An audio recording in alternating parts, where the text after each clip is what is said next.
payloads aboard for their intended duration. Now, due to lighting conditions at the South Pole, lunar landings in that area are limited for how long they can operate. The spacecraft gathered solar power for 7 days prior to shutting down and completing the mission. Our joint coverage today will follow Athena through her descent and landing on the lunar surface, carrying 10 payloads with her, including 3 from NASA. This mission is enabled under a task order with NASA's Commercial Lunar Payload Services Initiative. Here's more on how this project operates under Artemis. Our moon. It seems so close in the night sky, but getting there is really hard. But what if there was a way to change that?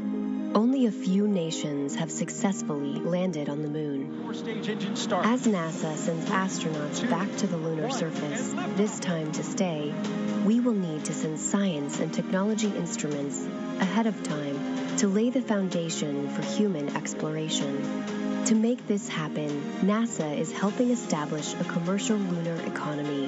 For the first time ever, there will be commercial delivery services to the moon.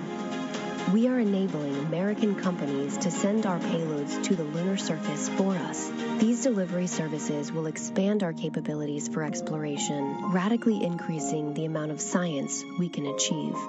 This high-risk, high-reward initiative will invest in and leverage the entrepreneurial spirit of American innovation to launch a commercial lunar marketplace, advancing technology and exploration for all of us.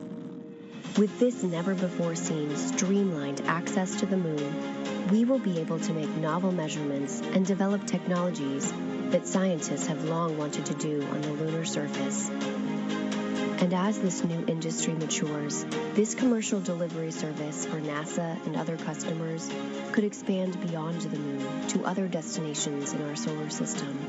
And we can learn to live on another world because we are explorers. For more on how C.L.P.S contributes and fits in with our plan to land humans on the moon and Mars, let's head over to NASA's Antonio Jaramillo just down the hall. Hey, thanks, Leah. Joining me is Joel Kearns, the Deputy Associate Administrator for Exploration with NASA Science Mission Director. Joel, we're getting ready for our second moon landing in less than a week. I mean, what an exciting time. Well, it certainly is. I mean, we've had the launch of IM-2 last Wednesday. And then very early Sunday morning, we had the successful landing of Blue Ghost Mission 1 from Firefly. It's really, I'm over the moon at this point. You know, talking now about this specific mission for IM-2, can you tell us why some of the specific science and technology instruments were selected for this mission, and then also for the first mission for Intuitive Machines? So Intuitive Machines' first mission, NASA primarily selected scientific instruments. As a matter of fact, we left it up to Intuitive Machines to pick out which NASA scientific instruments that we had available for the moon they would fly on IM-1. But this mission is really different. It's not just Intuitive Machines' second flight of their Nova C model lunar lander, but this mission is almost focused exclusively on technology development payloads instead of scientific instruments. So the payloads that are on Intuitive Machines 2 will really test out and demonstrate new technologies that will be used in the future by scientists, by people that develop exploration systems, and by people that do operations in space. So it's got a really different character than IM-1. You know, that's really fascinating. I can't wait to discover what we learn once we're on the moon. Now, Joel, can you tell us why is it important that we have these different C.L.P.S contracts with the different commercial providers? Well, you know, for a number of reasons. One is that we, of course, when we buy a service, we want to be able to have competition so that we can get the best service at the best price the fastest we can. But even more than that, by having a number of different companies develop these C.L.P.S service landers, we're able to see the different strengths and the different entrepreneurial ways that they develop new techniques just for their lander, and it gives overall a much better suite of products for the United States to have. Also, one of our goals on C.L.P.S, in addition to carrying science and technology on the moon, is to generate a group of companies in the U.S. that are very good at landing things on the moon so the U.S. government can buy that service, or other foreign companies or governments could also buy that service from the U.S. Joel, thank you so much for joining us here today. Now we'll send it back to our hostess, to Leah and Josh. Thanks, Antonia. We're following along with Athena's descent toward the lunar surface. I'll glance over at the viz, and it looks like she's continuing to decrease her altitude until powered descent initiation. She's right about 58 kilometers, but we expect PDI in approximately 36 minutes. That's powered descent initiation. That is a main engine firing that takes about 12 minutes. It's designed to slow Athena's speed in preparation for final descent moments before touchdown. The time of ignition for PDI is 11:15 a.m. Central Time, and that's 11 a.m., 15 a.m. p.m., Eastern. The entire landing sequence is autonomous, meaning the lander is in control of every milestone required for a lunar landing opportunity, although flight controllers do have the ability to intervene minutes before touchdown. And completing a soft touchdown on the lunar surface comes with unique challenges because there is no atmosphere. That's right. It's not quite Mars just yet, Leah. For now, it's an entirely different playbook. Let's take a look at the IM-2 mission's complete trajectory approach and what Athena is expected to do on the surface. Athena's mission may provide the wisdom required to define how will humanity live and work on the moon. These kind of questions, where we go from being observers of the moon to builders on the moon, this is the first step to begin to answer those kinds of questions. Her route to unlocking the moon's secrets follows the same path as an old friend. Odysseus lunar lander separation confirmed. Small engine firings refine Athena's trajectory before approaching lunar orbit. We have to do what's called a lunar orbit insertion. It's about a 900 meter per second maneuver. It's a big burn. In orbit, Athena checks on her payloads, including Lone Star's data center, and manages extreme heat in the light and frigid cold in darkness. We're just going in orbit, doing the things you do with satellites. This will be very similar to what we do with our orbit and comm relay satellites, starting with IM-3. A short engine firing sends Athena into a lower orbit to prepare for one final 600-second burn maneuver to the surface. And it's a nice ride. The engine provides a steady level of thrust that does pick up a little bit as we deplete fuel, but we control it. Finally, Athena's true mission, delivering technologies, science, and services that may enable humanity to live, work, and explore deeper into the solar system. It's definitely a great feat. But once you're there, you want to expand from that landing spot and go and look at different things.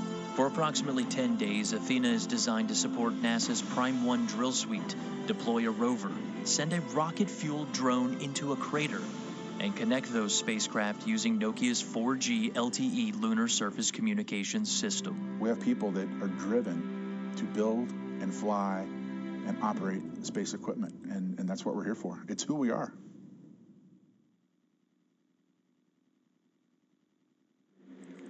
Well put from Dr. Crane there, Leah. That is who we are, but let's take a closer look at what we've built. This mission's Nova C-class lunar lander is named Athena. She's carrying 11 payloads, including NASA and commercial instruments to the moon, and including her solar panels, she's just over 15 feet tall. With the landing gear, she's just shy of 15 feet wide, and that's about the length of a standard car parking spot. The lander weighs nearly 1,500 pounds, with the majority of that weight at the base during landing, and it's capable of delivering about 220 pounds of payload to the lunar surface. And we've got a replica of Athena right here. So Josh, can you walk us through a few of the commercial payloads that are on board for this mission? Pretty convenient placement, right? We consider all of these commercial payloads to be pioneers on these early missions. Underneath the garage here, we have Lunar Outpost Map Rover, right, which is also connected to Nokia's 4G LTE system. That's their lunar surface communications system. On the other side, we have another interesting bit. This one is Lone Star's data center, and the lander itself is protected by two innovative technologies from Columbia Sportswear, helping to protect this mission, making sure Athena makes it to her intended destination, Leah. Athena and her payloads are expected to land on the Mons Mouton region of the moon. This is farther south than any lunar landing attempt ever. And Leah, that is significant. Just like Earth, there are places on the moon that are like landing in an open field. The South South Pole is a different story.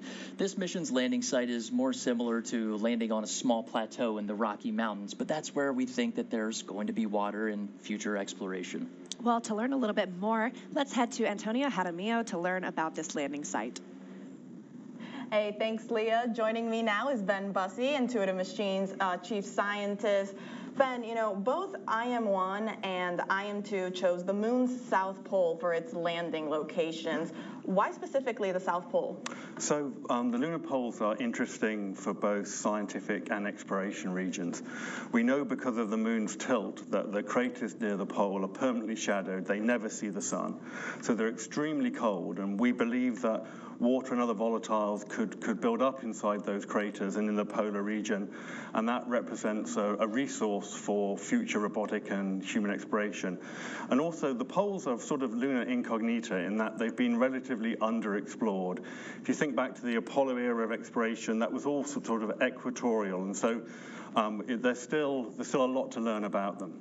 Absolutely, and so can you tell us then a little bit then what's different then from both the landing locations of IM-1 and IM-2, even though they're in a similar area? I would say there are more similarities than differences between the two landing sites. The poles are a challenging location in that when you look at the moon, you have sort of the dark regions that you see, which in Latin are the seas and the lakes. They're relatively flat terrain. But we want to explore the poles. The poles are what they call highland terrain, more rugged, low sun angle, which makes them challenging. And so IM-1 landed about 80 degrees south. It's also the location that the NASA with Artemis wants to send crew. So we're gradually working our way towards the poles. We're about twice as close to the pole with IM-2, about 85 degrees south, but 160 kilometers, 100 miles away from the South Pole. And now, you know, you briefly touched on it, but can you discuss some more of the challenges of landing in the South Pole? Yes, so I think when the team picks a landing site, there are really three parts to that. The first part, the most important part, is it has to be a safe landing site. The moon doesn't have atmosphere. It has hazards. You can't avoid craters. And so you have to have the capability to avoid them during the final part. You also have to avoid the boulders. So the first step is going to be a safe landing site. The second part is, are you going somewhere where the instruments and the payloads that you're flying, can they achieve the science or the technology goals that they want to do? And that's one of the reasons we've picked the site that we have. And the third, one of the reasons also the poles are challenging, is unlike the near side of the moon where you'd see the Earth all the time and the sun would come up for 14 days and set, the sun is always on the horizon, and you play a sort of a game of orbital mechanics in that you need the sun and the Earth both to be up at the same time, and that changes every month. So the team has to take that into account as well. A lot of things to take into account. You know, Ben, this is going to be Intuitive Machines' second lunar landing. How are you and the team feeling? Oh, I think the best way to phrase it is nervous excited. I mean, obviously the landing is exciting and scary, but we're very excited about what we hope the payloads will achieve. One of the payloads, the Hopper, is like a mini lander that can fly several kilometers. And one of the reasons the Mons Mouton region, it is one of the Artemis regions, one of the potential regions for crew. We're landing close to a small, permanently shadowed 200-meter crater. We've put instruments on the Hopper from Pulley Space in Hungary. It's a neutron spectrometer. It'll measure hydrogen. So it'll be the first ever time we've taken a direct hydrogen measurement inside a permanently shadowed crater. You know, very exciting times ahead. Ben, thank you so much for joining us. Now we'll send it back to Leah and Josh. Thank you, Tony and Ben. As a reminder, Intuitive Machines Lunar Lander is taking NASA science and technology demonstrations to the moon under the Commercial Lunar Payload Services Initiative. We call it C.L.P.S. Under C.L.P.S, NASA asks commercial companies like Intuitive Machines to provide lunar delivery services that advance capabilities for science, exploration, or commercial development of the moon. This flight will deliver 3 NASA instruments for C.L.P.S, including a drill suite called Prime 1 and a laser retro reflector array, or LRA. These NASA payloads will focus on demonstrating drilling capabilities, investigating resources below the lunar surface, and analyzing surface and subsurface volatiles. As we continue to descend toward the lunar surface, let's take a closer look at these NASA instruments. First is Prime 1, or the Polar Resources Ice Mining Experiment 1. Prime 1 is a collection of 2 instruments that complement each other's work: the Trident Drill, which stands for the Regolith and Ice Drill for exploring new terrain, and M-Solo, which stands for Mass Spectrometer for observing lunar operations. The Trident Drill will extract lunar soil, also known as regolith, up to 1 meter or approximately 3 feet below the surface. M-Solo, the mass spectrometer, is designed to analyze the composition of that sample for water and other components. In addition, M-Solo will measure the composition of gases released near the drill activity. This technology instrument will help demonstrate drilling capabilities that will help scientists understand the on-site or in-situ resources that already exist on the moon. NASA's next payload is the Laser Retroreflector Array, or LRA. It's a collection of 8 retroreflectors similar to the reflectors on your bike that enable precision laser ranging, which is a measurement of the distance between orbiting or landing spacecraft to that reflector that we have on Athena. LRA is mounted on Athena's top deck, so when a laser hits it, it reflects light back to the orbiting spacecraft. And LRA is a non-powered or passive instrument that's intended to function as a permanent location marker for decades on the moon. Another common theme you'll find among the NASA payloads on IM-2 is helping to demonstrate technologies and our understanding of that lunar landscape that could very well improve operations for landing on the moon in the future. The technology on IM-2 will provide valuable data to help us better understand the moon's surface and allow us to gather insights that will shape the future of lunar resource utilization. And Leah, using C.L.P.S as a springboard, Intuitive Machines really based that innovation off of that. We designed and developed a complete lunar program to help support C.L.P.S and carry out an essential directive underneath that initiative that calls for the commercial development of the moon. That opportunity for Intuitive Machines expanded services outside of NASA payloads, opening doors for commercial industry to achieve those lunar ambitions. On IM-2, there are 8 commercial payloads flying alongside NASA's Prime 1 drill suite and Laser Retroreflector Array. That includes commercial payloads from around the world, like Lone Star's data center, a rover from a company based in Japan called Diamond, Columbia Sportsmare, and a couple more we'll touch on here just in a second. Absolutely. Some additional payloads on board Athena are largely driven by NASA's Space Technology Mission Directorate. These are NASA-sponsored experiments, but developed by private companies. These are also called tipping point awards. These tipping point initiatives are valuable to the lunar economy as we move toward returning to the moon. And as part of NASA's Tipping Point initiative, Intuitive Machines developed its Micronova hopper. We call her Grace, and she's a rocket-fueled drone designed to hop across the lunar surface and into a crater, a place humans and rovers are unable to access. After Athena touches down, Grace is designed to fire her 3 hydrazine engines to lift off from the lander, making her initial landing not too far from Athena. And over the next several days, Grace is expected to make 4 hops, and the 4th hop, Leah, into a crater called Crater H. We intend to rename that crater perhaps with a little bit more personality. Can't wait to see what you come up with. NASA is interested in what Grace may uncover in the crater because there are regions inside craters that never see light from the sun, and that means they remain extremely cold and could have volatiles like water. And to detect things like water, Grace is equipped with 2 commercial payloads. One of them is a water snooper from Pulley Space, and another is a lunar radiometer from the German Aerospace Center. We expect Grace to take readings in the shadow crater for about 45 minutes before making one final hop out of that crater to transmit her data back to Athena. And Grace isn't alone on her mission. She's getting help from another NASA tipping point. To talk about these payloads and the Space Technology Mission Directorate's role in bringing these game-changing technologies to reality, let's send it to NASA's Antonia Jaramillo. Hey, thanks, Leah. Now joining me is Nikki Werkheiser, Director of Technology Maturations for NASA's Space Technology Mission Directorate.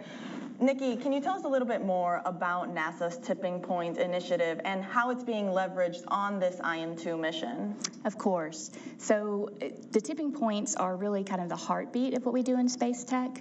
The whole idea is that technology really enables science and exploration, our commercial ecosystem. So we really want to have, just as much as we want to have exciting new technologies, we want to have new exciting ways to partner and be very agile and really leverage each other's strengths from from the government and the commercial side.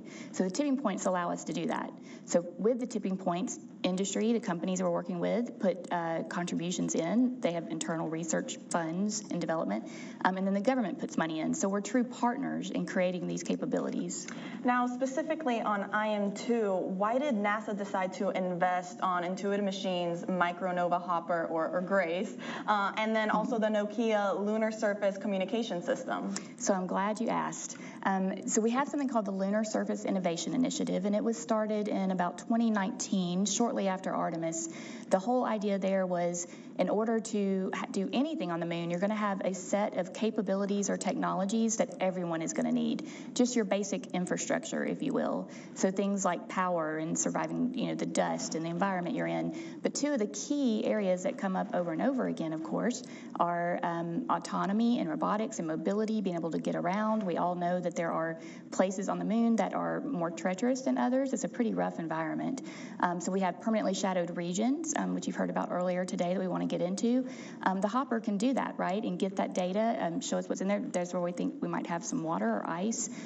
For the communications, that's a no-brainer, right? Every time I talk to, whether it's a second grade class or my grandmother, then they would, when do we have our cell phones? When am I going to have my phone on the moon? You have to be able to communicate. Whether you're in your rover and traversing, whether you're in your suit or in your habitat, you have to have a way to be able to communicate. So it's very important that we get this communications established. And aside from making sure we have communications on the moon, I guess, how does NASA determine what other technologies are important to demonstrate on the lunar surface? Right. So this has been a lot of fun, because what we really do is look at the larger, I'm going to say, ecosystem of both what NASA wants to do from an architecture perspective, but also from establishing a commercial ecosystem. Things like power. I mentioned the dust. We learned in Apollo that the dust is very abrasive and very hard on your systems. So we have active, passive, and operational ways to control that. You notice I say dust mitigation, not solutions, because you have to mitigate it. Being able to rove around, being able to have communications, in situ resource utilization, which Prime will be looking at, on how we can use the natural resources where we are, instead of being totally Earth dependent. So doing those studies, understanding kind of infrastructure that everyone is going to need, is how we pick and prioritize. So definitely a lot of important technologies. Yes. Nikki, thank you so much for joining us and speaking with us today. Now we'll send it back to Leah and Josh. Thanks, Tony and Nikki. Here's a deeper look into how the Nokia tipping point will work and the benefits for future missions. On Earth, a cellular network has many components: base stations, radio units, and a core network that manages the connection between users and the network. Nokia's technology miniaturizes and integrates all of these components into a single network in a box. This is Nokia Bell Labs Network in a Box that you can hold in your hands. It contains every single component that make up a 4G LTE network. Scaled down to this size, weight, and power, we could install it onto the Intuitive Machines Nova C lander, along with specially designed antennas. Every gram that we send to the moon matters.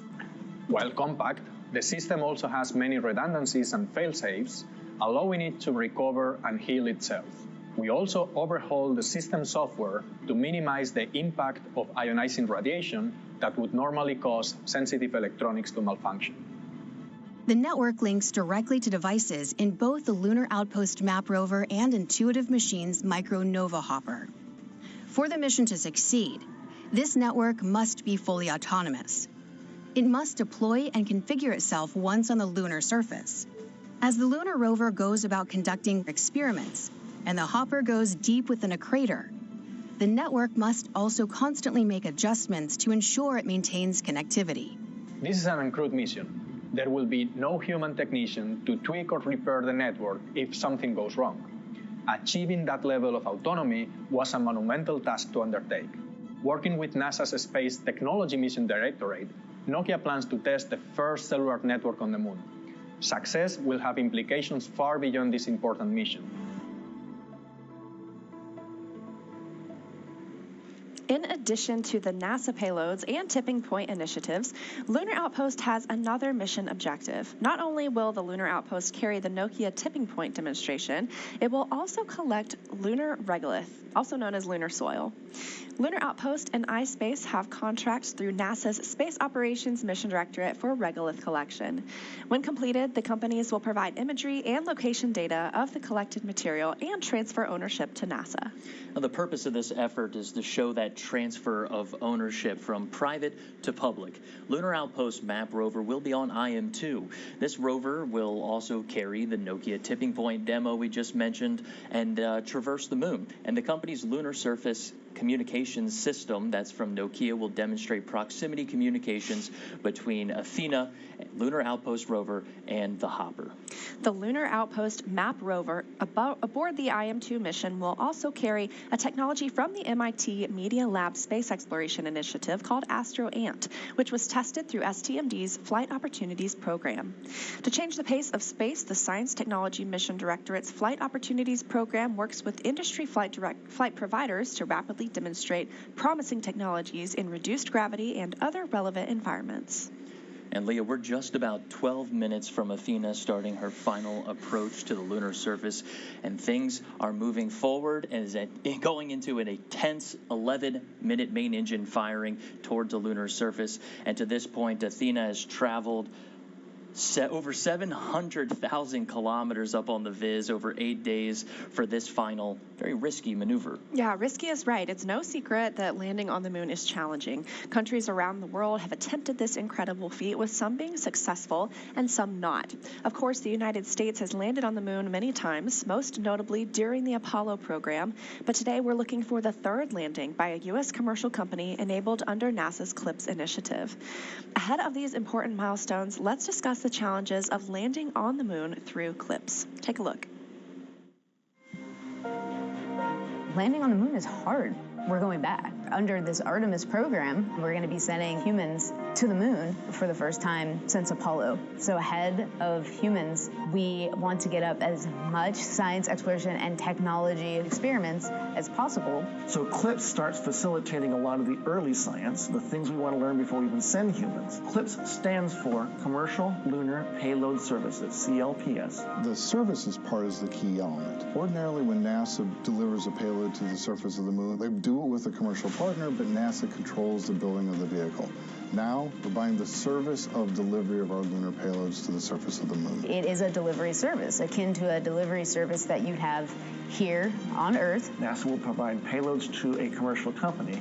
They decide how to get it to the moon. They have to develop their own lander, but they also have to manage the entire end-to-end mission. It's meant to provide affordable, rapid, frequent access to the lunar surface through American companies. We're funding different companies. We have commercial companies that are competing to win task orders to deliver our payloads to the surface of the moon. One of the goals when we started C.L.P.S was to help establish a lunar economy. Somebody has to do it first, and then it becomes commercially available.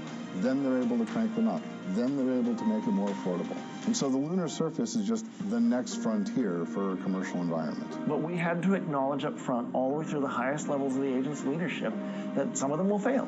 These missions may not be as successful as a traditional NASA mission. We have accepted the risk that going through this innovative approach with these commercial companies, that there could be some failures. Some of them are new companies. None of them have ever successfully landed on the surface of the moon.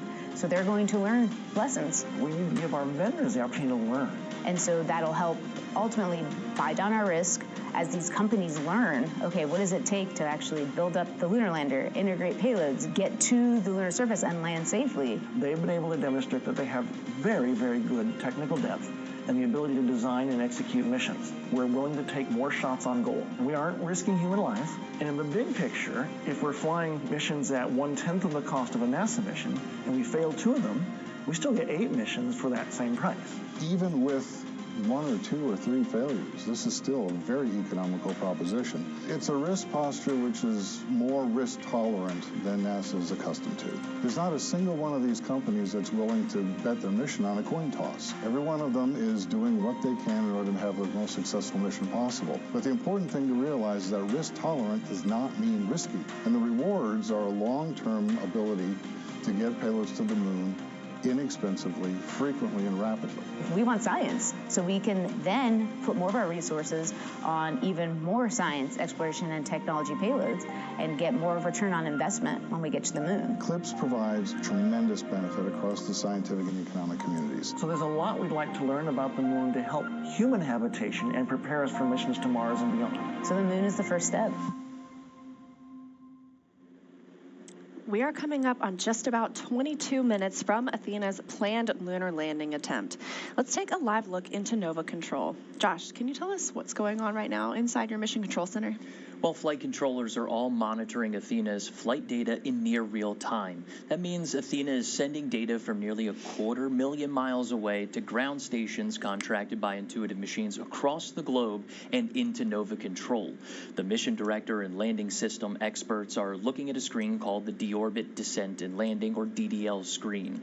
It's used primarily while Athena orbits the moon through to landing. That same data flow is being interpreted through a video game engine to create what we call the viz that you see on your screen right now.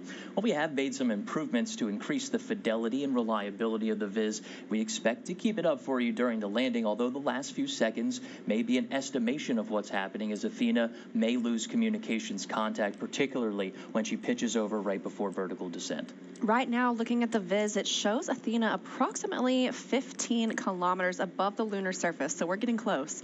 Now, when the lander makes it down to about 10 kilometers, we expect Athena to continuously fire her main engine, throttling down until softly landing on the lunar surface. And Leah, that final burn is called Powered Descent Initiation, or PDI. Athena must slow down by about 1,800 meters per second, which doesn't mean too much until we typed it into Google. That's about 4,000 miles per hour. That's because she's approaching her landing site coming down from orbit, so she has a lot of lateral speed. You can think of PDI like hitting the brakes on your car in order to make a safe turn. But in Athena's case, that turn is moving into a vertical upright position to start descending down to the lunar surface. PDI should be starting here just in about 6 minutes, I believe. Leah? The teams here in Nova Control have been working diligently over the past 7-8 days to take us this far. Now, again, only 15 kilometers above the lunar surface. We're following the countdown to Athena's landing attempt, but for now, we're heading back over to Tony Hadamia, who is standing by with NASA's acting administrator, Janet Petro. Tony? Thanks, Leah. It's always an honor to be joined by NASA leadership, and joining us now is Acting Administrator Janet Petro. Janet, we're getting, 20 minutes until landing. How are you feeling? I'm feeling super excited. I got a little nervous, fingers crossed, toes crossed, but looking forward to it. Absolutely. I have everything crossed too. Can you tell us a little bit more about the challenges of landing on the moon, especially for these uncrewed robotic spacecraft? Yeah, so even, you mentioned these are uncrewed, but even back in the Apollo days, the 7 times we landed on the moon, it was very, very challenging, required a whole bunch of simulations and demonstrations to get that right. And so for the uncrewed, so each lander is unique, so each is developed differently, and the harshness of the environment with no atmosphere, the dust that's going to spring up when it lands, all these conditions make it really, really hard to do it right and get it right. And so one thing I found from the Firefly from last week, all these companies know how hard it is. Their own technology, they've got to have precise propulsion and navigation systems to get them right down on the surface, and it's all automated. We're 238,000 miles away from Earth, so there's no real-time control, so that the systems have got to work perfectly together. So these companies, they support each other, and I started to say we were at Firefly, and several of the other companies sent them in coffee and donuts because they know how stressful it is for the team as they're coming in for a landing to make it, and hopefully it'll go right. But it is really, really hard to make sure that all the systems are working seamlessly and perfectly, and that as they get closer and closer to the lunar surface, that the rugged terrain that they're about to land on, it all works out. And the South Pole is increasingly challenging with the very, very deep craters that are there, the low level of light and the angle of the sun make that even more challenging. So it's harsh. It's harsh. It absolutely is, and it's just even more impressive when the teams then are able to land, well. Janet, can you tell us how these commercial then lunar flights that are part of the agency's C.L.P.S initiative, how are they helping us then in our own Artemis missions when we send humans back to the moon? Yeah, so I consider them part of the way bigger Artemis missions as we're going back to the moon and then on to Mars, that we talk about all the time.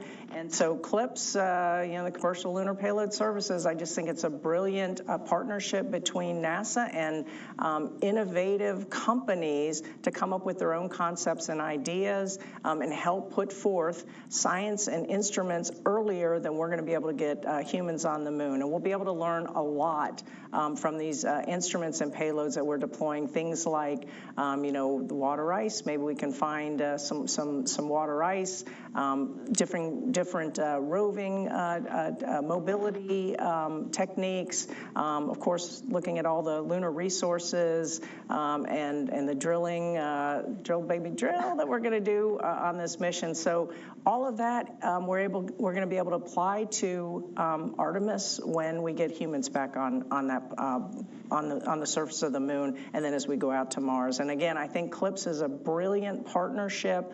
And I mentioned, I believe this administration talks about America first, and I think the way we can do it is by bringing along industry and really dominating the space, whether it's low Earth orbit, whether it's cislunar, or whether it's on the surface of the moon. I think we will continue to push boundaries and make sure that we are first and retain leadership in space. A lot of exciting science ahead. Janet, thank you so much for joining us today. Now we'll send it back to Leah and Josh.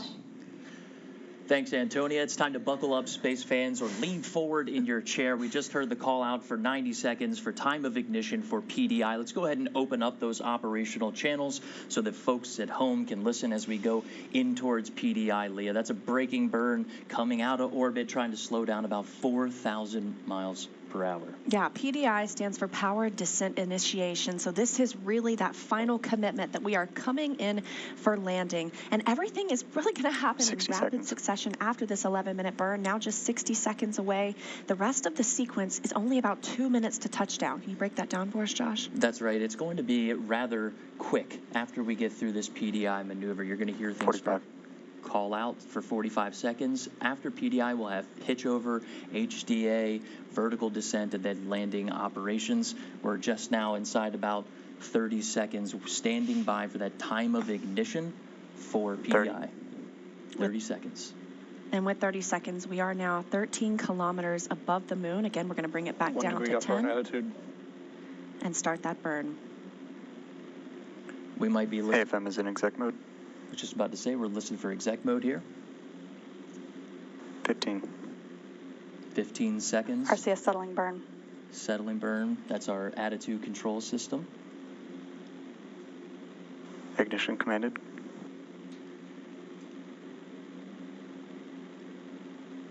Ignition and main stage. All right, let's go ahead and start our stopwatches here. Cameras are running. We'll be listening for that max thrust. AFM mode is breaking 1. Chamber pressures look nominal. Good calls. They're not going in at 100% here, Leah. They're going in about 90% in case they need a little bit more oomph on this braking burn. Again, this isn't about good control.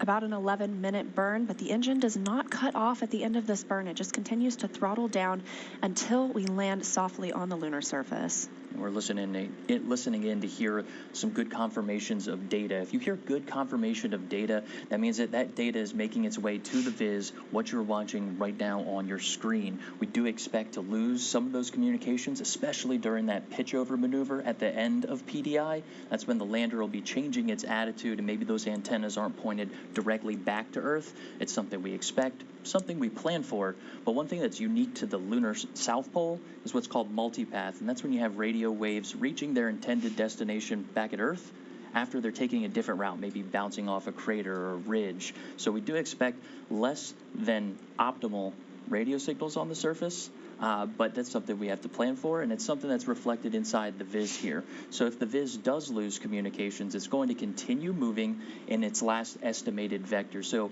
folks at home, you might be seeing the lander touch down on the surface, but the ultimate call of confirmation and what is happening is going to come from that mission director seat. You see it in the small box on the bottom right hand of your screen. That's Dr. Tim Crane in the mission director seat today. Coming up on 1 minute and 45 seconds since the start of the burn, again, an 11-minute burn using the main engine aboard Athena. And if you're watching the viz and it looks like Athena is traveling parallel, essentially, to the lunar surface, that's because it is. This is a braking burn. Confirmation 2 minutes in, and a better picture on the viz that shows just chamber pressure still nominal. Continuing to get good calls, but the next step will be pitch over. So during that pitch over time frame, Athena will begin to upright itself and prepare to descend down to the lunar surface, and also activate HDA, or hazard detection and avoidance. Can you break that down for us too? Yeah, we touched on this at the top of the show, Leah. We are going in at about 450 meters for PDI versus our originally planned 400 meters, and that's because we had some uncertainty and variability within the recent landing measurements, going in about 50 meters higher, allowing those flight controllers to manually confirm and screen alternative measurements. But we do expect that our estimated landing time will stay closer towards that estimated 11:30 Central Time. That's 12:30 Eastern. And right now we're standing by, just about to hit 3 minutes into this burn. We're listening. 3 minutes in. There it is. How about that? And we're listening in to hear for things about how many kilometers uprange we may be. We know this braking burn will continue to happen until about 2 kilometers from our intended landing site. Now, that intended landing site is where Athena... Still processing good depause. Hey, that's a good call. All right, folks at home, that depause is that delta position, meaning the lander is taking pictures in flight, and she's comparing those two pictures together to determine how much have I moved and figure out how fast did I get there in order to affirm that Athena's going in the right direction, making the right moves going forward. Another good thing about depause, we're getting good comm. So on your screen at home and you're looking at the viz, you're looking at, what is this, about 16 meters. That may be off, about 16 meters. We'll stand by for a call out to confirm maybe altitude as well as distance to the landing site. But if they're getting good depause, they have good comm. Again, we do expect, plan, and train for a loss of comm right around the pitch over time frame, and maybe also as well as we descend towards the lunar surface, making sure that our radios and antennas are in the right config. 490 seconds left in the burn. 490 seconds left in the burn. That's code for, we've been burning for about 4 minutes, Leah. We'll stand by to try to get some more data and call-outs here, maybe some kilometers up range, as well as the mixture ratio, trying to figure out the vehicle's performance, that mixture of liquid methane and liquid oxygen going into the engine. Let's take a second and listen in to flight controllers. GNC 174 acknowledged. It's a different mode inside of the guidance, navigation, and control software called out from Michaela Landivar, if I'm not Chamber mistaken. pressures and temperatures still nominal. Nominal temperatures. This 450 seconds left in the braking. 450 seconds left in a braking. 5 minutes in. Code for 5 minutes in. Again, this is a braking burn, the powered descent initiation, really committing us to our final descent. Earlier this morning, we had the DOI, or the descent orbit insertion, which got us out of lunar orbit itself. And since then, Athena has been completely autonomous. So, Josh, is there anything right now that flight controllers can still command on the spacecraft? That's a good point. I mean, there is an autonomous process that is bringing Athena from descent orbit insertion, triggering powered descent initiation, and then through to the lunar surface. Flight controllers do have a few options to manually intervene. We talked about allowing a little bit of extra time with that additional 50 meters for 400 PDI. seconds left in braking. 400 seconds left in braking. We're almost up on 6 minutes inside of this burn. But that extra 50 meters is allowing flight controllers to manually confirm and screen alternative measurements, as we did have a little bit of uncertainty and variability with recent landing measurements. By my count, we're just crossing about 6 minutes, Leah. That means we're GNC 175 acknowledged. Another guidance, navigation, and control mode call out there. We are over halfway into this 11-minute burn using the main engine on Athena. AFM is in braking 2. Braking 2, progressing through that PDI count, Leah. 350 seconds left in braking. 350 seconds left in braking, just crossing over the 6.5-minute mark since PDI, powered descent initiation. This is one continuous burn from PDI all the way down to the surface. VFM mode is depause only. All right, we're still processing delta position. Those are camera measurements the lander is looking at and making decisions. One of those decisions will be using hazard detection to fly to an intended landing region and then autonomously make those decisions of a safe site, whether that's safe from boulders or steep slopes. We'll hear those call outs after we pitch over. You'll hear HDA, and that's what we're listening for to figure out where those hazards are and choose a new landing site. Now over 7 minutes into the burn, this braking burn, 300 seconds left in braking. Specifically 300 seconds left, this braking burn. Engine is still healthy. And great confirmation about the engine itself. That engine is bringing GNC 176, acknowledged. Engine is bringing us from about 4,000 miles per hour to eventually a soft about 1 meter per second, or about 3 feet per second landing. Yeah, I'm catching a little jitters watching the viz here, so I think folks at home will be seeing the same thing. Remember, this is data being streamed down from a lander that's braking about 4,000 miles per hour, trying to feed that data back 250,000 miles away. TAL is ebb now at 5 dB. Just to enjoy a little view. 8 minutes elapsed. Camera's now in braking 2 mode. We are still inside of PDI, braking 2 mode. 250 seconds left in braking. So we cross over 8 minutes into this burn. Again, about an 11-minute burn. We don't expect the engine to reach full 100% thrust. It's really a throttled approach. This engine is designed to continuously burn in throttle all the way from power descent initiation, which began 8 minutes and 30 seconds ago, through touchdown. This approach is very similar to what we saw for the Apollo descent modules as well. And it makes a lot of sense. If you go in at 100% and you need a little more, there's nothing left to give, right? We want to come in nominally around 90% and then have a little bit of room to play if we do need to increase the speed of which we're slowing down. You'll hear folks maybe call out the rate of acceleration, but in this case, for us, that's deceleration. 9 minutes elapsed. Crossing over 9 200 minutes. seconds left in braking. Yes, just a couple of minutes left in the braking burn, so another look forward to that rapid succession of events that'll come immediately after braking is complete. We will see pitch over begin. We'll be using those 4 RCS, or reaction control system thrusters, at the top of the spacecraft to reorient Athena before its a final approach, vertical descent, and terminal descent. And all of those after PDI, Leah, that you just called out, we're expecting those to happen rapidly. We can kind of sit back and let flight controllers really get into what's happening. We'll take a few chances in between to help. There's a LOS on one of the radio systems. Again, expected as we get in towards our pitch over maneuver. Some jitters on the viz. Quasonics still showing good data. That's the second radio. So the first one. Good data on Quasonics. The first one we heard a loss of GNC signal. 177, acknowledged. The second was a confirmation that the second radio, we still have signal. So it's good signal, good data, good viz, and we're watching the show here along with the folks at home. 10 minutes into the burn, so expecting just about a minute more until the end of this braking maneuver.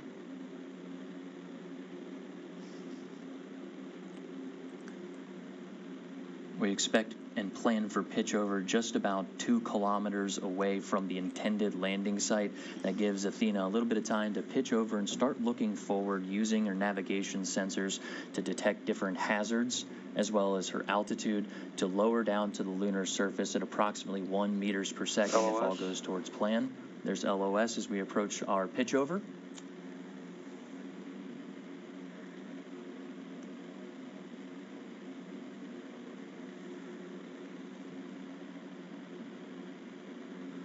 All right, we're approaching 11 minutes into the burn. Local time is 11:26. AOS on Quasonics. 11 minutes in. 11 minutes in, we heard another call out that we're up on Quasonics. That's our radio system. It's 11:26 local. I'm looking at a pitch over time at 11:27 in about 52 seconds. So we are coming up over to the pitch over where we expect to have some loss of comms. Earlier we talked about multipath. That is very unique to the lunar South Pole, where our radio signals are using multiple ways to get to the same destination, whether that's from bouncing off the harsh terrain or some different polarity issues down there on the South Pole. We expect to have a weaker than normal signal, but we still want to make sure we get that confirmation, Leah. As part of that confirmation, we're going to safe the vehicle, figure out the status there, and then start working on pictures after everything's safe. Maybe around 2 hours after landing, we can cherish that photo. LOS on Quasonics. There's that loss of signal on one of the radio systems. We approach 12 minutes into PDI. Again, the engine will continue to fire, albeit it will continue throttling down as we approach the lunar surface. And a reminder, the VIS is a simulation based on flight data, but if we do lose contact with the lander, which can be expected based on the conditions at the lunar South Pole, we will continue to see projected data on this visualization. And we're approaching G as in ground to 2 minutes. We expect to drop this clock here in 2 minutes and take all of our commands from inside of Nova Control. The bottom right hand of your screen, that's Dr. Tim Crane, our co-founder and Chief Growth Officer, also sitting in as Mission Director for landing this IM-2 mission. Standing by for the latest information. Let's wait one.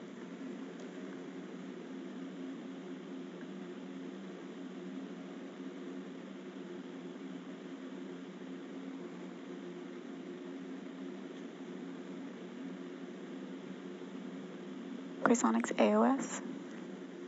HRN, HGA, HGA2. Thales AOS.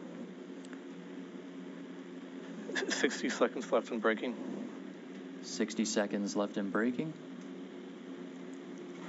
And approach. Landing site selected. Engine at idle. 11 meters cross range, divert. Quasonics LOS. There's that loss of signal over pitch over. Stand by, see if we regain that signal. Remember, folks, the VIS that you're watching at home is an estimation of data. It's doing its best. That's a lot of data coming from really far away. All commands and all confirmations come from our mission director at the bottom right hand of your screen.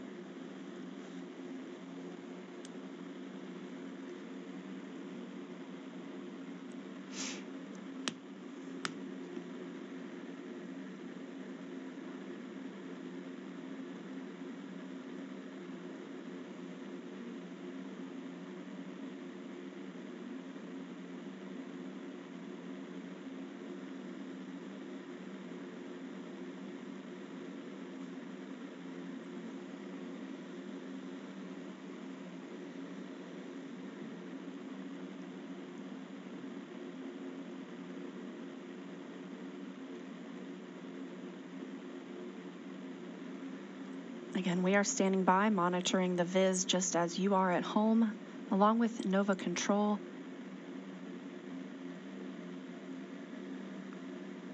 We are approaching approximately the time that we estimated Athena would touch down on the surface. We did hear a call out for a Quasonics LOS.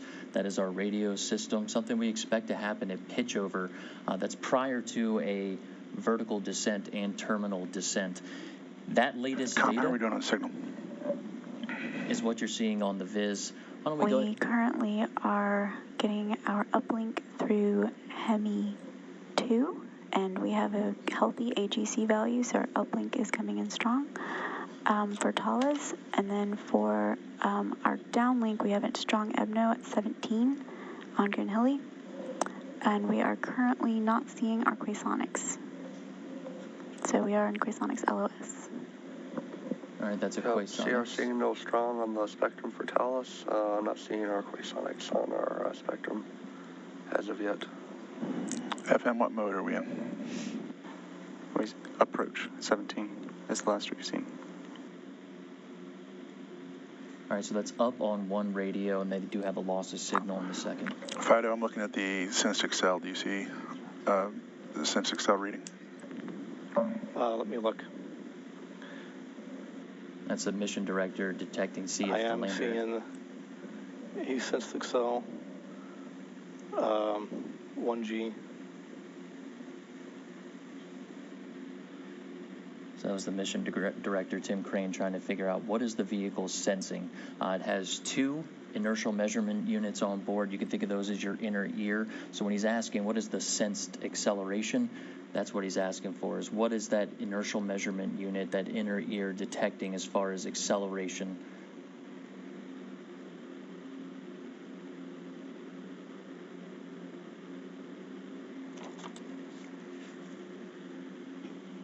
Again, as we've mentioned,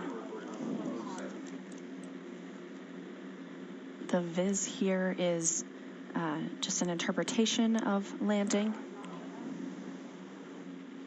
Yeah, let's go ahead and stay on NOVA control. Looks like the viz is hovering. We can't. Prop, what are you seeing on the engine? The engine is still in idle at min thrust. We are still seeing chamber pressure. So we're getting good data. We heard that we have 1 radio up, 1 radio loss of signal. We just heard that we I'm have... seeing guidance solution for time to go as increasing, which is indicating to me that it is the onboard nav state is not decreasing in altitude.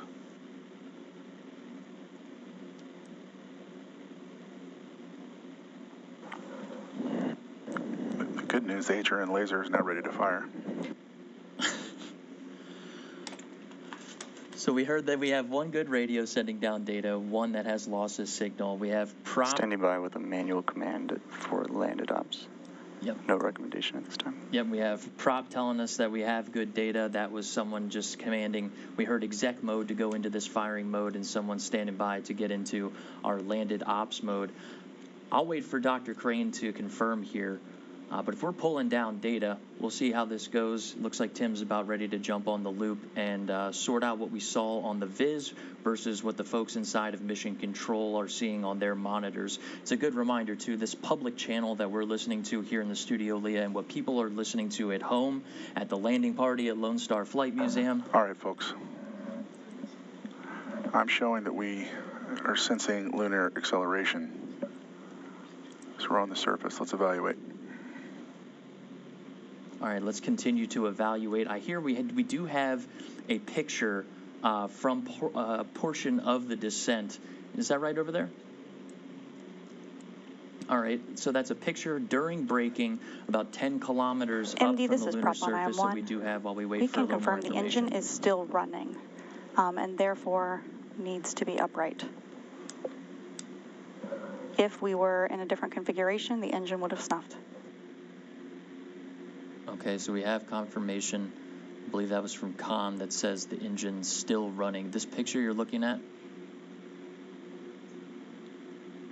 the 10 kilometers up during that braking burn, that powered descent initiation, that long burn that brought us 4,000 miles per hour braking burn.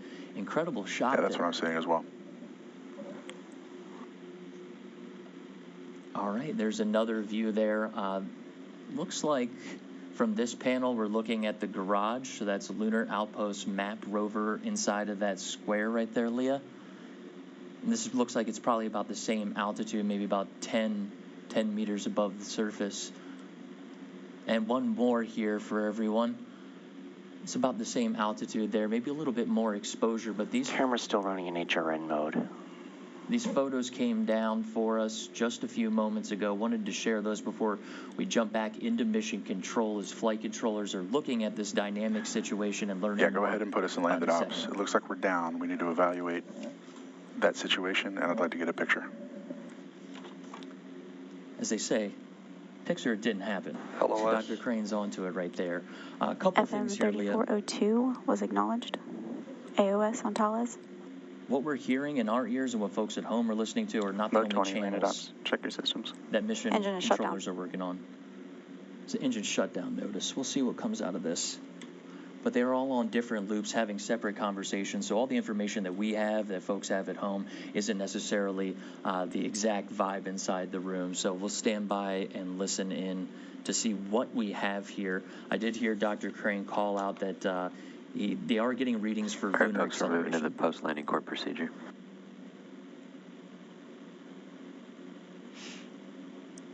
All right, Spark, I'm going to start shutting some stuff off as soon as we can. Copy. Can you meet me on my loop, please? Feed lines are inerting. All right, so if we have enough data to be inerting feed lines, that means the engine's no longer running, and it's a state to bleed off that extra pressure. This is part of that safing bit that we talked about earlier, Leah.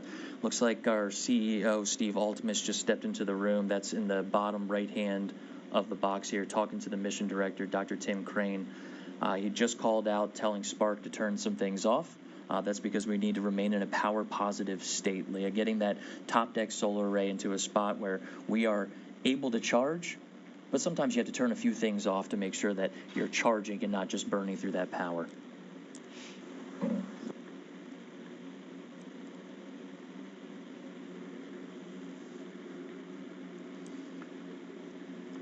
All right, by my countdown clock, it's been about 22 minutes since we started that PDI, Leah. And again, we were anticipating landing at about 11:31 a.m. Central Time, 12:31 p.m. Eastern Time. It can get tricky with communications on the lander when you're in a... Prop, do we have insight to tank pressure if we turn off the Mogies and the Iggies? We would, yeah. All right, that's code for the... If you turn off Mogies, then we cannot inert or vent the tanks. We can bring them back up, though, right? Yes. How are my pressures?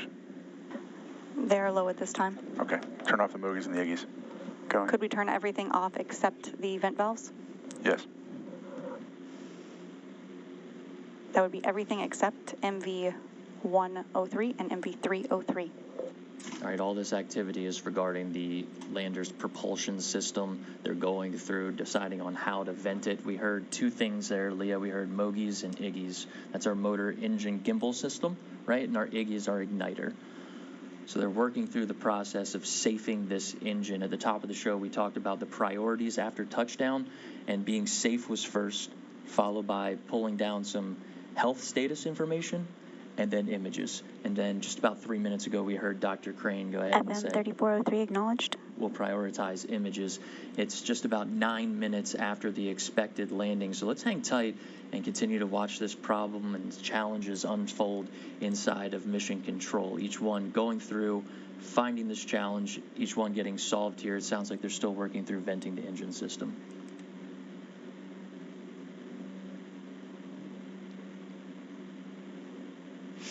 Let's power off the Quasonics until we get a handle on what antenna we're going to pipe it through.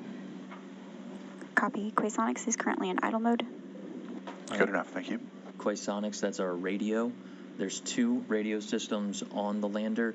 It sounds like when we talk about that vehicle health status, we heard some things for prop. Vehicle health status includes being in a power-positive state. Spark 636 acknowledged.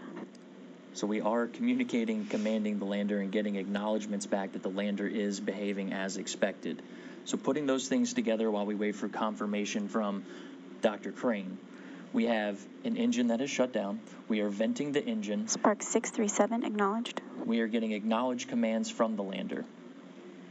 Standing by for confirmation from Dr. Crane. And just a recap of some of the timelines so far today, we had power descent initiation start about 25 minutes ago. FM3406 acknowledged. Power descent initiation is the braking burn that really committed us to coming down to our landing site today. We were targeting landing at about 11:30 a.m. Central Time, so about 10 minutes ago now.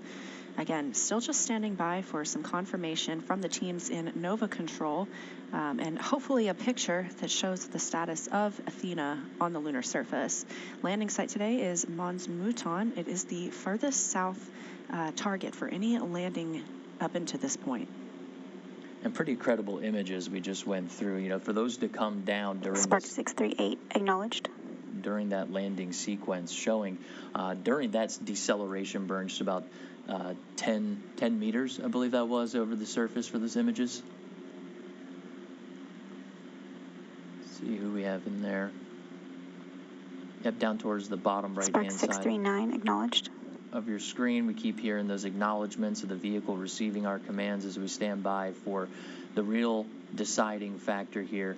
Never a dull moment, Leah. We did hear that they were going into Spark 640 acknowledged. commanded landed ops. So can you walk us through some of what that means? I know that includes safing the engine as well.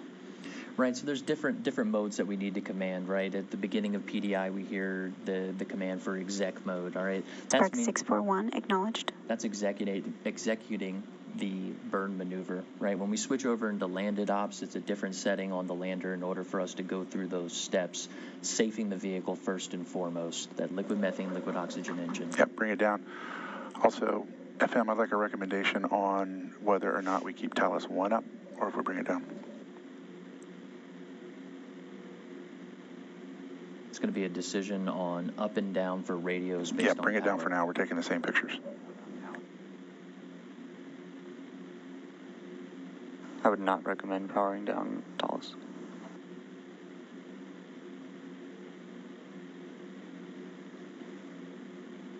He did say pictures.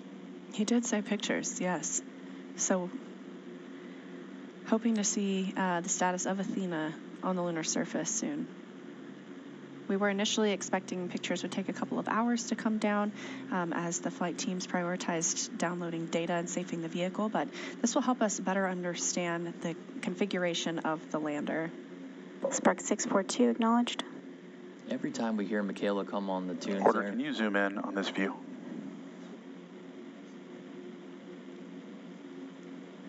Actually, give me the spacecraft view. Spark 644 acknowledged. Getting all these acknowledgements coming through. No, take task down. All right, we're going to see here. Looks like Tim's Star going to tracker's down. Keep powering down things that we're not using anymore. Mission director looks like he's looking up at the screen. Maybe they're looking at a little bit of data that we do not have in front of us. Still standing by for confirmation.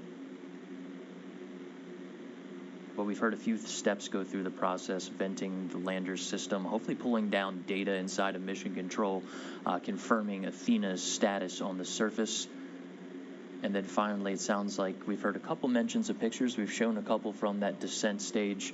And we're just going to keep standing by, looking into Nova Control here in Houston, Texas, just down the street from Johnson Space Center, to find out the situation inside of the IM-2 mission with Athena's touchdown. Again, that was about, nominally, the touchdown time is about 14 Spark and a half 645 minutes ago. acknowledged.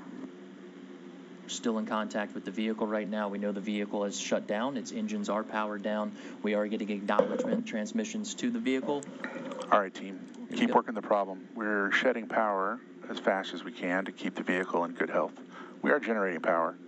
We are communicating through our telemetry radio, and we are working to evaluate exactly what our orientation is on the surface. Spark 646 acknowledged. Spark 648 acknowledged.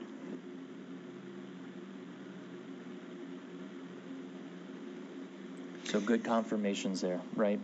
We know we're getting acknowledgement. We're sending things to the vehicle. We're safing the vehicle. Now it's time to start working the challenge of how is the vehicle, which way is it pointed.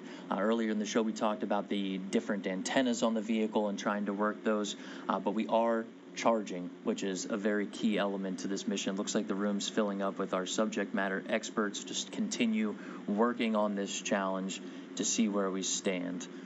Spark 649 acknowledged. If you see DS is back in low rate. You see folks walking on the bottom right-hand of your screen underneath the camera. That's because the room's situational awareness is about a 65-inch TV sitting underneath of there. So what they're pointing at could be data, could be confirmation. A little hard to see from this view, but as you see people exiting the bottom of your screen on the bottom right, there's a television monitor there that's helping them make some decisions. And as we cross over, it's been about 30 minutes since time of ignition for PDI, and we just hit 16 minutes since our nominal landing. If you're just joining us, we know we are sending commands to the vehicle. We have shut off equipment that has not been necessary. We know that we have an engine that has been shut off. We've commanded the vehicle into surface operations. We just heard from Dr. Tim Crane that we are generating power. We're turning things off that are no longer required. We heard one of them being the star tracker. It's one of the tools that we use to figure out Athena's position in space during flight. We're in landed ops. Now we're just standing by to hear what the full situation is. About 16 and a half minutes since nominal landing time, and a little over 31 minutes since Athena commanded her final engine burn. Spark PDI. 651 acknowledged.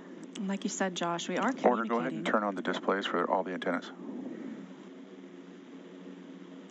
We're Okay, communicating. so you can see everyone looking up at the screen here. So when they're calling back to order, that's actually Spark 652 in the acknowledged. back left of the bottom right monitor. They're changing screens inside the room. Situational awareness television up front, right in front of the mission director. You just asked to pull up the antenna configurations, trying to figure out 653 acknowledged. which one's pointing back toward Earth, which might be the best one to use. Towards the top of the show and during PDI, when things got a little spicy, we talked about multipath, Leah, and that's something that we expect to happen on the South Pole. It's something we learned from during IM-1, quite frankly, with Odie. Being on the surface and radio waves taking multiple paths to get to the same destination.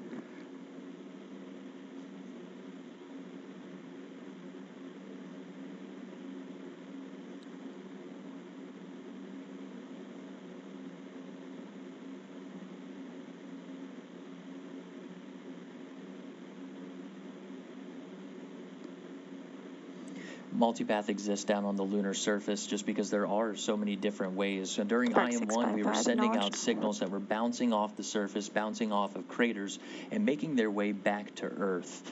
We took I think it was a Saturday and a Sunday to learn a little bit more about the multipath situation. You mentioned, Leah, Odysseus ended up breaking a leg and then laying down gently on the surface, but that communications does create a problem between multipath and learning about those things. Inside of Intuitive Machines' Lunar Data Network, it's comprised of ground stations all over the globe, the largest one of them being... Good work so far. What else we got? The largest one's down in Australia. That is the Parkes Observatory. They call her Mary Yang down there, but that really is what helped us pick up those weak radio signals for IM-1. That's not the dish we're on right now, but it seems like we do have a great connection from the vehicle. I believe that dish we're using right now is GHY6 in Goon Hilly, but I don't have that confirmation right in front of me. AD, this is Prop. Can you confirm what is getting powered down? Everything we can right now, Prop. Copy. They're powering down these systems aboard the lander because it does take quite a bit of energy to land, but we did hear good confirmation that we are also generating power. Yeah, all these commands that are going to Spark is code for avionics, right? It's where our power is being allocated on the lander. And we've heard a lot of confirmations of things being turned off. We heard Dr. Crane say we are generating solar power. At last check, we heard mission director call out to look at the antenna configuration on the room's situational awareness model screen, and we're still standing by to see where this is going to go.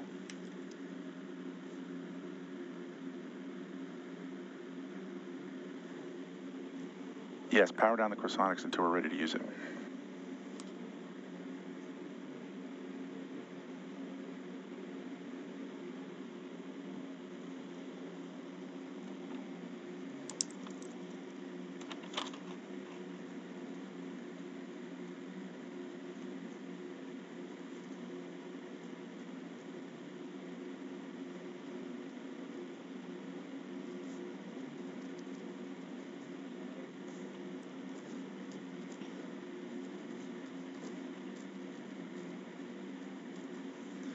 It's about 20 minutes now since our intended landing time today. Again, we were expecting that around 11:30 a.m. Central.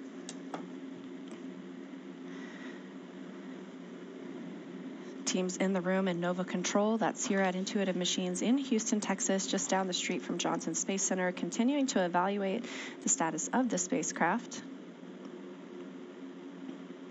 Continuing to communicate with the spacecraft itself. And just waiting for potentially a photo that would help us confirm its orientation. I'm just going to wait one and listen in for a couple cues coming into the studio here. Bear with us, folks.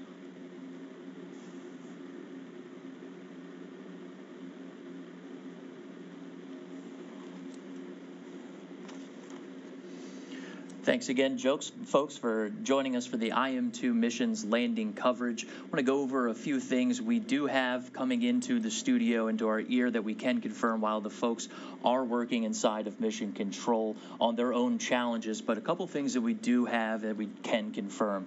Athena is on the surface of the moon. The team is going through the process of powering down systems that are not required. We heard the mission director call out that we do have solar charging, so we continue to hear them in our ear that they're turning off different systems that are not required. We are working to figure out the orientation of the vehicle, which is important because those are our antenna systems that will determine how much signal we're going to have and when we can start bringing down things like vehicle health data and other images that can help us to confirm. But we are communicating with the vehicle. We've heard throughout our intended landing time, through now, different call outs, making it to the vehicle. We have direct communications contact, and we would tend to bring out some more information as we continue to assess this dynamic situation inside of Mission Control. We intend to have a press conference at 3 o'clock Central Time. That's 4 o'clock Eastern. We'll do it right over at Johnson Space Center, Leah. That's right. Thanks for joining us today. And we'll have plenty of other information if anything else comes out on our website, as well as our X feed to keep everyone up to date. Thanks for joining us, folks.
Oh, there's a black line. We got a black line there.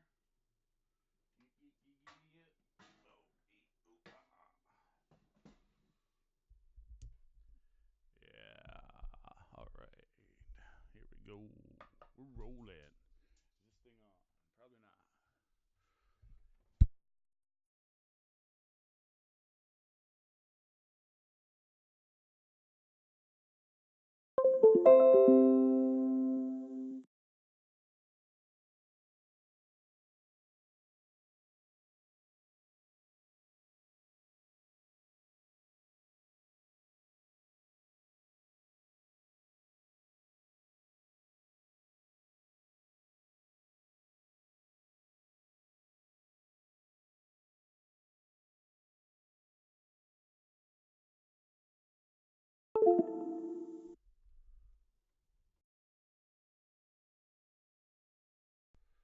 All right, here we go. Right, they landed on the moon.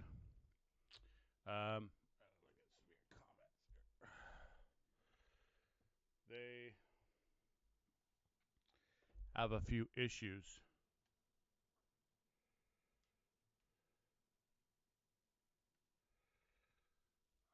Niagara Falls, Niagara Falls.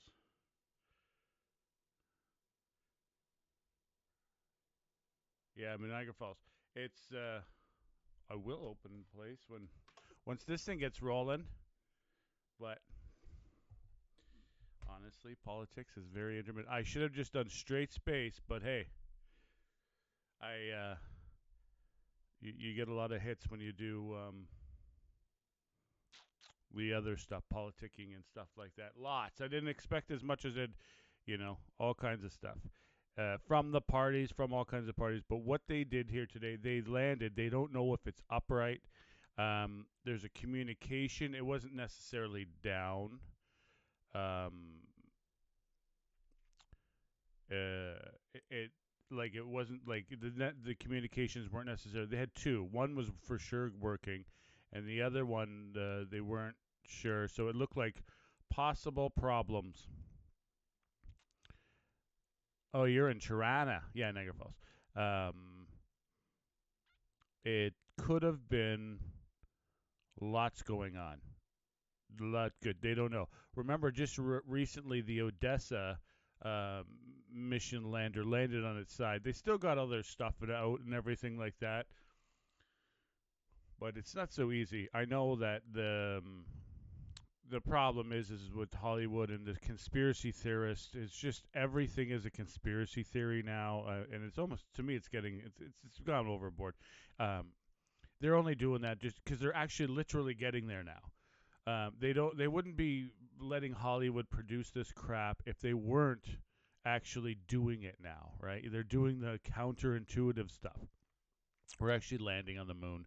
Commercial companies are doing testing. So most likely what's going to happen to the space station, they're going to sell it off to people like Elon Musk and, the Blue Sky and whatever, the Amazon guys. They're going to sell off to commercial companies and all the big companies. So they're going to get, most likely, you remember, China's not allowed on that. So that they can do some testing in space of certain things, plants and stuff like that you can't do on Earth. Well, you can't do very easily. It's very expensive, I should say. They can do it, but it's harder. And it's a clean environment. It's a different environment. So they can do some things that just can't be done. So, and never mind the fact that the comms part of it, right? They're up there constantly with a satellite, and you can have, robots, people, and all this great stuff.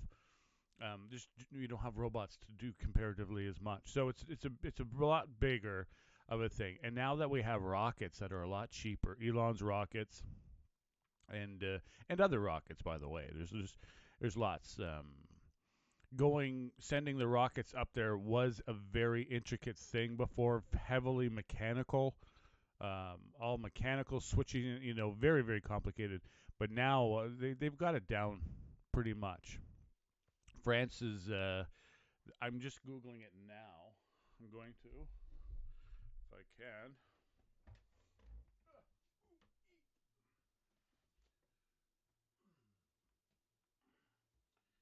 France is, I could put the camera on, but I'm not gonna. I'm just a disembodied voice from Niagara Falls.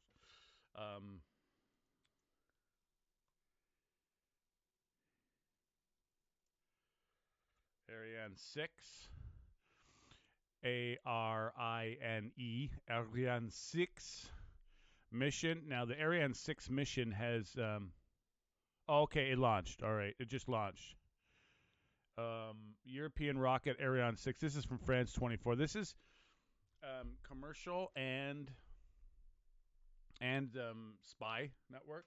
It was postponed. They didn't say why. I'm guessing they postponed it because America stopped sharing a lot of data about Ukraine and stuff like that. So what I believe happened is they added a bunch of other equipment that America was taking care of just for redundancy, because they're like, well, America just shut it off on us, because literally they shut off intelligence that was going to Ukraine. So I believe this is total no fact behind it, but me reading between the lines, I believe they had to add extra things. This was out of New Guinea. No camera, couldn't get anything of it.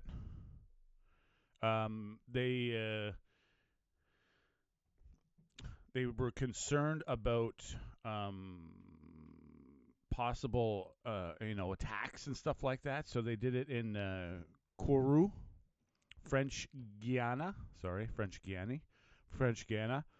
A total military place, couldn't get near it. Like they did a high security mission. They were very concerned about this mission. The French were, and the French military had planes, everything around there. Like it was a big deal. So I believe what happened was because remember, America just said they're not doing giving any intelligence anymore to Ukraine. So France is basically picking up. Macron just did a speech the other day, 2 days ago now, that they're looking at handing the nuclear capabilities of France, because they're basically not the only, but the largest and real severe military of Europe right now. And they have the nuclear capabilities, so they're looking at expanding that. He mentioned it. Lavrov of Russia just replied and didn't, he thought, hey, don't be hasty. Brum, brum. So there's that going on. And so once America shut down their intelligence, Europe, the ESA, ESA is a European Space Agency, and European nations, the EU, were like, well, what about all that intelligence? And they're like, well, we're just shutting it off. So I believe they've had to add to this mission. So it was postponed. They didn't say why. It had nothing to do with the weather. So here's from France 24, Orido. Ariane 6 rocket roared skyward with a French military reconnaissance satellite aboard Thursday. So just today. In the first commercial flight for the European Heavy Lift Launcher. The rocket took off smoothly from European spaceport in Kourou, Kourou, Kourou, French Guiana, quickly disappearing into the thick clouds. Video images beamed back from the rocket showed the Earth's beautiful colors amid and curvature. Oh, they spell it the same way we do. Colors, that is. The rocket mission was to deliver a CSO-3 military observation satellite into orbit at an altitude of 800 kilometers, 500 miles. It was the first commercial mission for Ariane 6 after its maiden flight in July 2024. The mission comes as Europe's commercial space industry struggles to remain competitive in the face of Elon Musk's SpaceX. The re-landing and all that stuff of the rockets and stuff, that's Elon's had that for a couple of years, but I heard whispers that that's now that he's got it, other space agencies are they're looking to follow suit. So it's not going to be the only one. So reusable rockets is probably going to be a thing fairly shortly. So that lead he had may be shortened, as they're all the space agencies are working towards that, towards having it. So boosting autonomy. The launch of the CSO-3 satellite into orbit will complete a network of 3 French military imaging satellites, with the first 2 carried into space on Russian Soyuz rockets in 2018 and 2020. So this one, no Russia involved. Europe has not been able to use Russia's Soyuz rockets since Moscow invaded in 2022, while the workhorse Ariane 5 was retired in 2023. European nations have been trying to boost their security autonomy, an effort that has taken on a renewed urgency since Trump's administration rapprochement with Russia. So that's kind of it. So they had this scheduled for the other day, and it got canceled. And it was like, well, why the heck are they canceled? It was right after Trump said, that's it, we're not sharing satellite information or any intelligence. And that's what I believe. They're like, okay, we need double redundancy because we can't rely. America's no longer reliable. We can't just use all of their stuff. Now, another thing is they talked about is refueling, and this is a little bit separate but the same. Europe uses American refueling in the air, because jets can only go so much, right?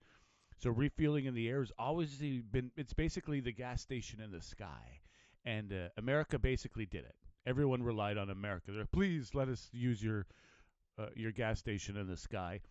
And well, now Europe is saying we have to have these capabilities. As once again, America just pulled out right before anything. So there's that, and of course the nuclear. Merz of Germany is looking. He has a $900 billion infrastructure / defense budget coming. We'll hear about that at about Easter. We're in Lent right now, and at Easter, we'll hear about that stuff more because they're working on getting their government together. It's a parliamentary mess in Germany. I won't get into that. It's very interesting, but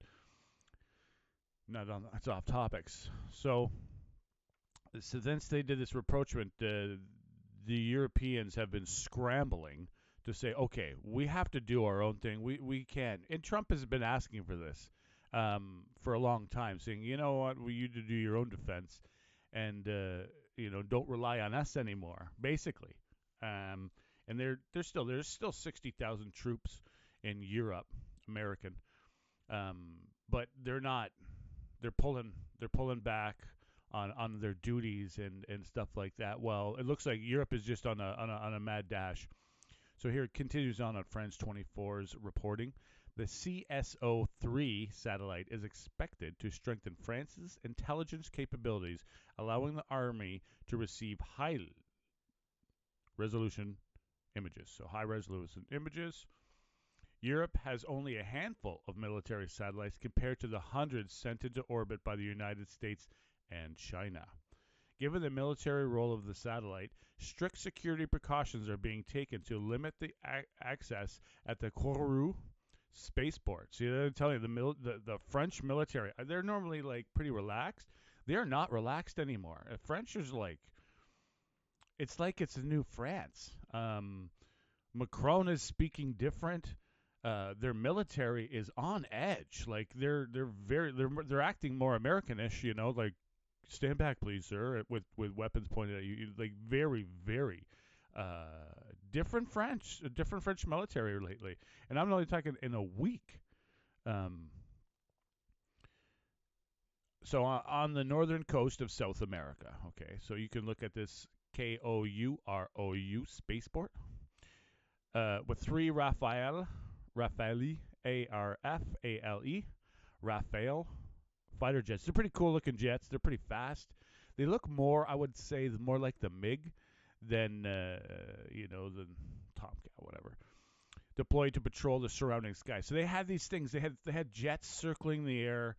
They had comms. They had boots on the ground all around. It was like a military op they were doing. Well, they did a military operation, as if they were expecting something. Europe has struggled to find a way to independently launch its space missions. The Vega C launcher did not resume flights until December 2024, after being grounded for 2 years following an accident that resulted in the loss of 2 satellites. So yeah, it's I've had a lot of they've had issues. They had issues, and then they were like, well, they're concerned, of course, right? So 2 years ago, a while ago, Europe's Vega C rocket launched a satellite into orbit after delays.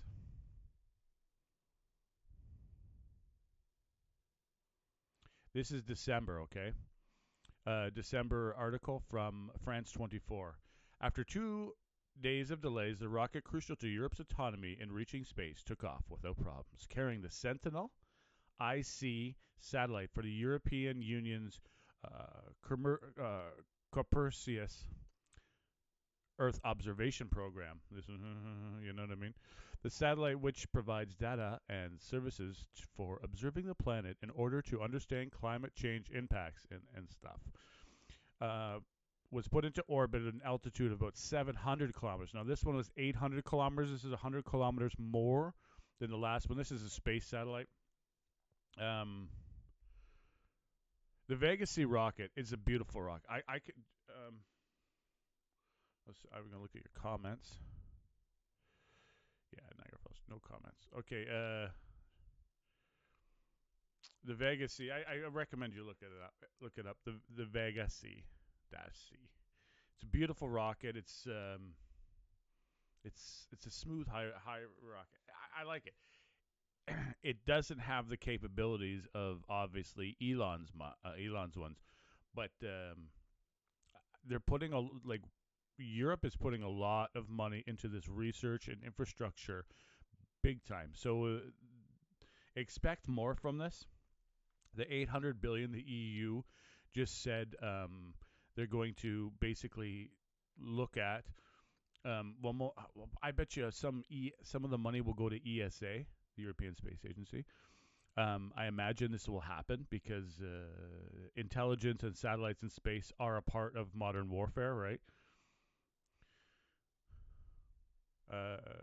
More of it's going to be into military endeavors than before. So the ESA added that the satellite will deliver, quote, high-resolution radar imagery to monitor Earth's changing environment, and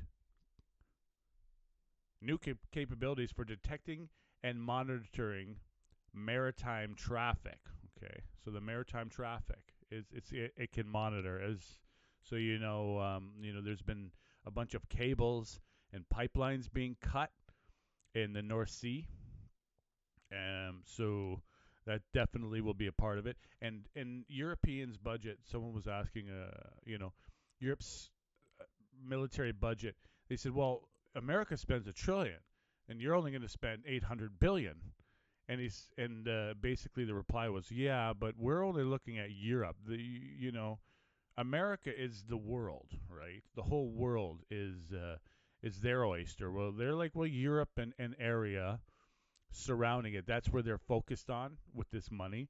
And now with the 900 billion on top of it, that the new German chancellor, prime minister or president, whatever you want to call him, chancellor, has signaled that they're going to, it's no plan details yet, but he signaled that that's what Germany is going to do. Germany taking the lead in military. Right now, when it comes to military force, it's France. Of Europe, it's France. On hands down, no joke. I'm not trying to be facetious or funny or anything. It's French. They train the hardest. Their soldiers have the capabilities. Macron, of all people, he's a centrist, has put quite a bit into their military and training, and they have nuclear capability. So it's France. All the other nations, you know what I mean, have their own thing, but tip of the spear stuff. France has been putting into it, which is kind of surprising. It was surprising to me, but now what it looks like under MERS, Germany is going to look to, I don't want to say take the lead. They have a bigger economy, but they're going to definitely they're upping their capabilities in a large way.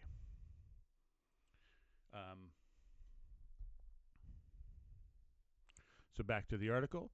The rocket was grounded for 2 years while the nozzle of the Zefiro 40 rocket motor, which caused the failure, was redesigned because it had that failure, right? So flight delays. The Vega C's return flight was initially scheduled for Tuesday from Europe's spaceport in Kourou, French Guiana.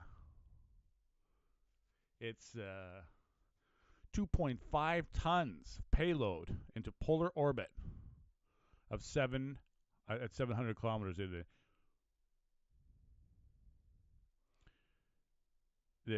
It's a big 35 meters of a second stage. It was postponed a day. This last one here, not this one.